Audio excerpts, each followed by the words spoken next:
Hello everyone, অনুয়ান্তিকা লাইফস্টাইলে mini ব্লগে সবাইকে স্বাগত। আশা করি সবাই খুব ভালো আছেন আর আমিও খুব ভালো আছি। আজ চলে এসেছি একটা জুতোর দোকানে, কিছু জুতো দেখবো বলে। আমার একটা জুতো নেওয়ার ছিল বর্ষাকালে পরার জন্য, কারণ আমি বেশিরভাগই বুট পরি, আর বুট তো সবসময় বর্ষাকালে তো পরা যায় না, তো ভিজে যায়। তো তাই জন্য এই জুতোগুলো আমার খুব ভালো লাগে, আর এইগুলো একটু উঁচু উঁচু টাইপসের।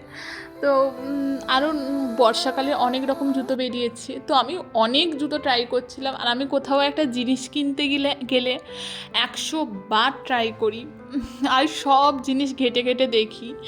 আর দেখার পরে তারপরে আমি দুটো জুতো সিলেক্ট করে রেখেছিলাম, তো সেখান থেকে নেবো বলে। আর এখানে অনেক অনেক কালেকশান ছিল। আমি শিলেদার্স থেকেই জুতো কিনি, কিন্তু আর কলকাতা যাওয়া হচ্ছিল না বলে, আর আমাদের এদিকে সিলেদার্স নেই, তো এই দুটো জুতো সিলেক্ট করেছিলাম, ওখান থেকে একটা জুতো নিয়েছি। তো তারপরে টুকটাক শপিং করা ছিল, সেগুলো শপিং করে দেন আমরা চলে যাই একটা রোলের দোকানে। আর এখানকার রোল খেতে আমার খুব ভাল লাগে। এখান থেকে দুটো রোল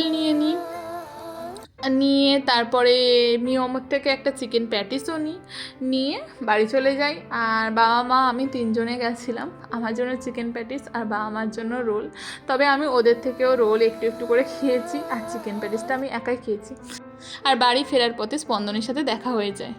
আমি বাইক একদমই চালাতে পারি না, কিন্তু খুব শেখার ইচ্ছা আছে। তারপরে বাড়ি ফিরে রোল আর চিকেন প্যাটিসটা খেয়ে নিই। ভিডিওটা ভালো লাগলে সবাই লাইক করবেন, সবাই ভালো থাকবেন। দেখা হবে নেক্সট একটা ভিডিওতে। আর আজকে খুব খুব খুব ভালো সময় কেটেছে। যাই হোক, ভিডিওটা ভালো লাগলে সবাই সাপোর্ট করবেন।